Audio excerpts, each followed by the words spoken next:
cemetery you visited was more alive than it seemed. There's an old cemetery on the outskirts of town, the kind that's been around for centuries. I'd heard stories about it being haunted, but I never believed them. One night, a group of friends and I decided to check it out, just for fun. We brought flashlights and cameras, ready to scare ourselves silly.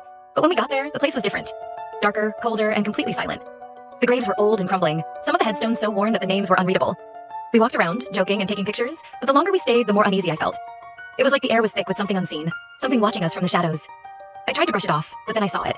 A figure standing at the edge of the cemetery, just beyond the reach of our flashlights. At first, I thought it was just a trick of the light, but then it moved, slowly walking towards us. We all saw it and panic set in. We ran for the gate, but no matter how fast we went, the figure seemed to be getting closer.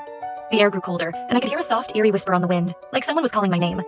When we finally made it out of the cemetery, I looked back, and the figure was gone. But the feeling of being watched didn't go away. I checked the photos we took that night, and in every one of them, the figure was there, standing just behind us, its face hidden in the shadows. I haven't been back to that cemetery, and I've heard stories of others who have seen the same figure, always watching, always waiting. Click the share button and click more for part 2.